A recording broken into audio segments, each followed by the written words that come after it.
So in early November, speaking at the last ANC National Executive Committee meeting, President Cyril Ramaphosa promised to deal with the plight of disadvantaged South Africans who were excluded from nearly 3 decades of post-apartheid prosperity. He said these words: "If the majority of our population continues to live in poverty without access to land or real opportunities for improvement, no political democracy can endure and thrive. Therefore, a democratic government's first priority must be combating poverty and deprivation," close quote. Let's assess the impact that the ANC's rule has had on the ground. We're joined by Isobel Frye, who is the director at the Studies in Poverty and Inequality Institute. Isobel, thank you very much for joining us this Sunday. My pleasure, Dudu, and thanks so much for the invitation. Perhaps let's start by taking a look at what the preamble of the South African Constitution says. It says, "We, the people of South Africa, recognize the injustices of our past, honor those who suffered for justice and freedom in our land, respect those who have worked to build and develop our country." It further goes to say, "As we adopt this Constitution as the supreme law of the Republic, so as to..." One of the points is improve the quality of life of all citizens and free the potential of each person. What does the current political climate or the political impasse, what is that impact on the majority of the people, the working class? Thanks, Dudu. And I think it's really fitting that you start with the Constitution, because it seems that everybody is fighting with the Constitution or using the Constitution for their own fights right now. I think the context is crucial. You've mentioned in the introduction the promise of the President to address the needs of people whose livelihoods have not improved since the advent of democracy. And in fact, we know that poverty has increased. We know that inequality has increased dramatically. South Africa is the most unequal country in the world in terms of income as well as wealth. And we also know that unemployment is at a staggering height. So many people were celebrating last week that unemployment had dropped by 1%. But I mean, effectively, that's 43% if you include people who've given up looking for work.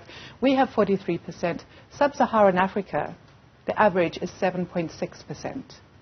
Asia, it's 4%. So 43% is an unworkable, unsustainable crisis. So I think going back to your question, one of the challenges for people whose livelihoods are already dependent on the realization of our democracy and the promises of the Constitution is, firstly, inequality is dangerous, and that's a worldwide phenomenon, because inequality of interests means that you're locating the interests of the political elite with the interests of the rich elite, and so the interests of the poor don't factor into that.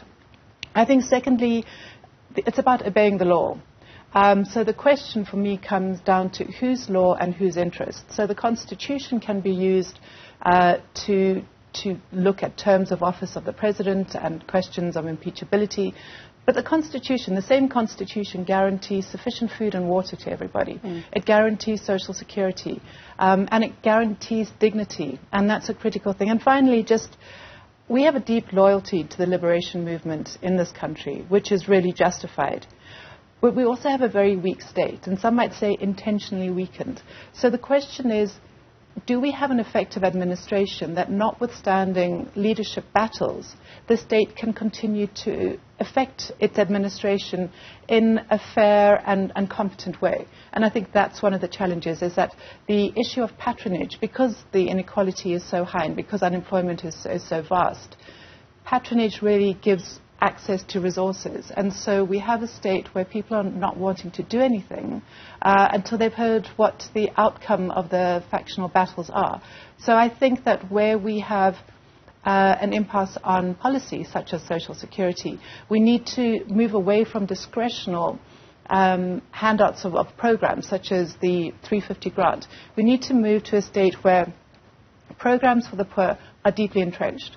So whether it's affordable and good healthcare, whether it is quality education, whether it is a universal basic income grant, that can't come and go depending on the level of elite capture within whatever the ruling party is. What has, according to your assessment, prevented the ruling party from especially systematically changing the quality of life for the everyday person on the ground? I think there are a couple of factors that go into it. To one extent, I think there is a distance, a social distance between leadership and daily realities.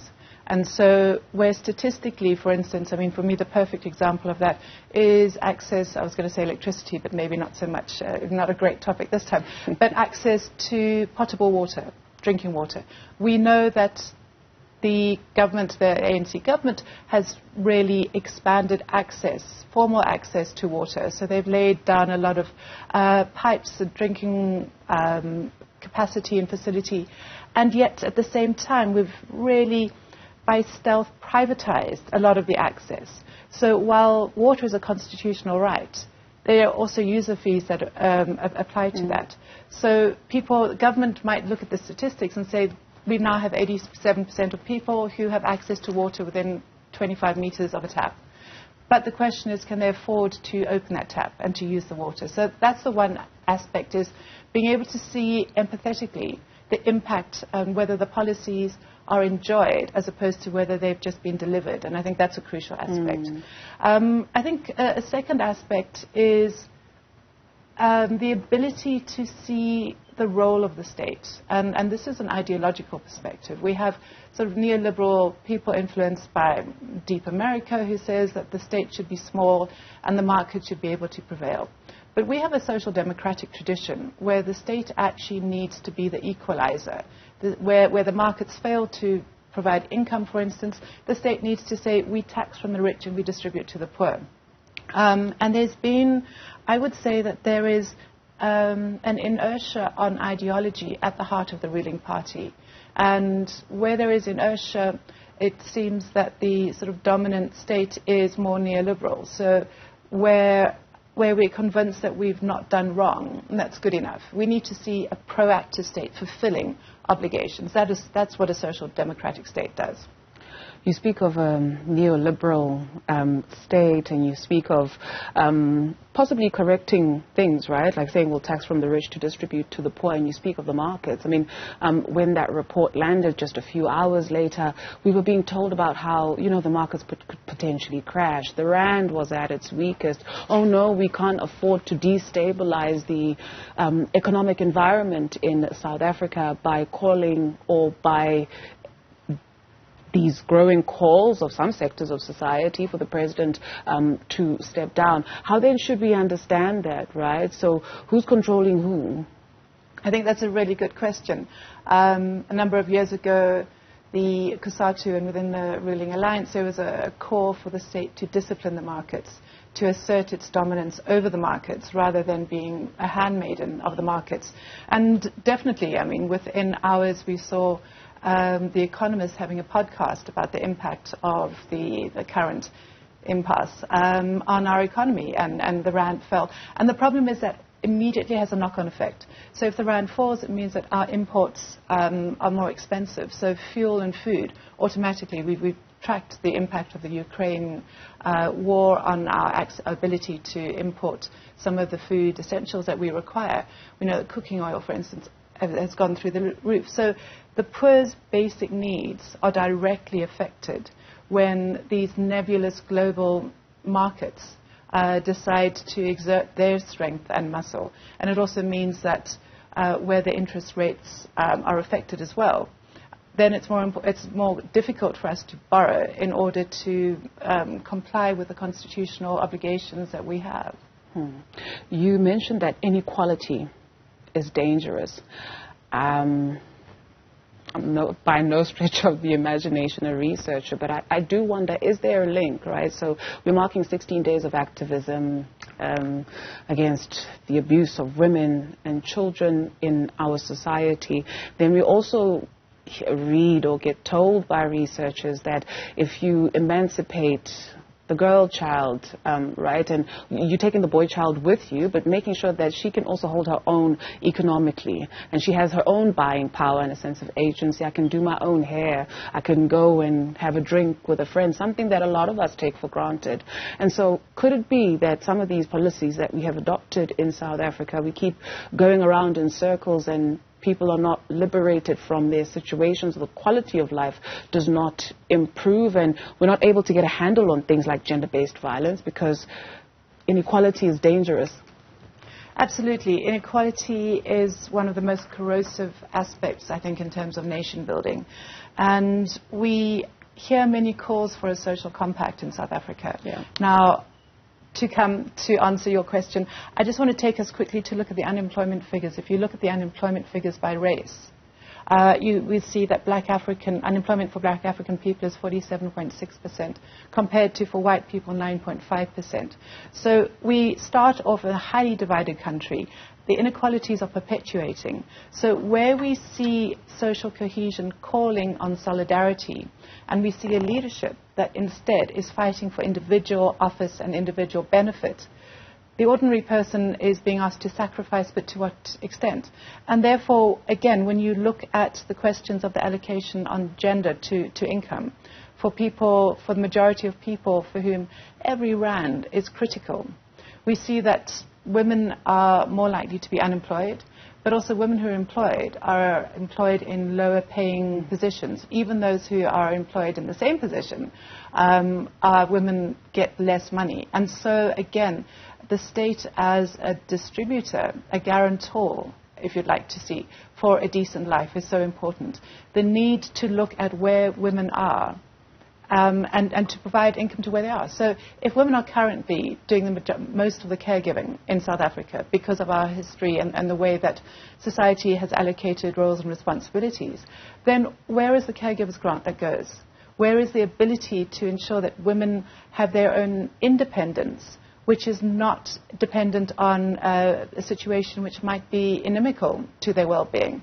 The ability for people to see and realize their own agency starts with the ability to not have to wait on somebody who has a power relationship to you and ask for a handout, which is then conditional upon you behaving in a certain way, taking certain steps. And that, again, that conditionality comes both into patriarchal relationships of dependence, but also on how the state sees itself compared to people. If the state decides that it's going to hand out grants only if people comply with certain conditions of behavior, that is also incredibly invasive and undermining of a person's integrity and dignity. So we have the ability to imagine ourselves differently. We have the ability for ordinary people to own agency, to go into school governing bodies, to be part of policing, community policing forums, to exert their independence, so that where we do have leadership having battles, which, quite frankly, on a ranking of 1 to 10, should really come in at number 5 rather than at number 9.9, which it seems to be doing in the media.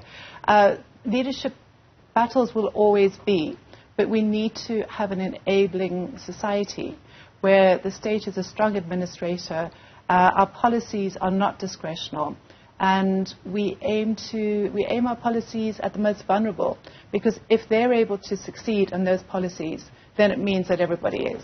I keep thinking to myself, nothing for us without us. And so when you speak of this deep loyalty of South Africans in comparison to a weak state, what is it that people are telling you? What do we attribute this deep loyalty to? Again, I think it's age-defined. So the youth have a very different reading on where their loyalty lies. But for many people of my generation and older, maybe slightly younger, the brutality of the apartheid state is a constant. It's a constant fear. It's a constant reminder of where we came from. And so the Constitution and the role of the liberators of the freedom struggle is crucial. And that will be, I think, within us until we go to our graves. That's, however, not enough. And that's really where our leadership needs to step up, so that where you take the youth who don't have that memory, the leadership can make sense to them and to their needs and to their visions and dreams as well. We often talk in this country about just sort of meeting basic needs. We need to be emancipating dreams and visions so that people can reach a potential which is better than 2 decades, 3 decades ago. Yeah, so the older generation is sort of like caught up in in that, and the younger generation keeps hearing how, hey, but we made this happen for you. So I'll people sacrifice. young people, I guess, are disenfranchised with that, right? Like, you don't want to hear that. Is that what they're telling you, maybe? In fact, I was recording a podcast with a young person on Thursday and talking about that aspect.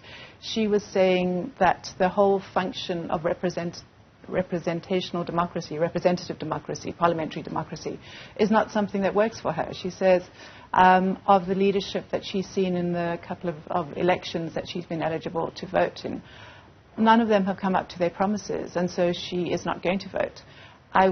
I used my generation's approach, which was to say that this vote is a very precious and it's a valuable tool which must be used in order to exert power and influence. And she said until she sees leadership actually making good on their promises, that's not a path she's going to take. And the problem that we have with that, Dudu, is we have 12.5 million people who are not invested in the labour market because they're unemployed. If we have people delinking more and more from our parliamentary democracy, we have a rising sea of people who are not invested in a combined social compact or vision. And when we are called to come together and achieve certain things collectively, that's not going to happen. So the multiplier of the private sector, whether it's healthcare, whether it's education, whether it's private security firms, rather than saying, how do we make this country work?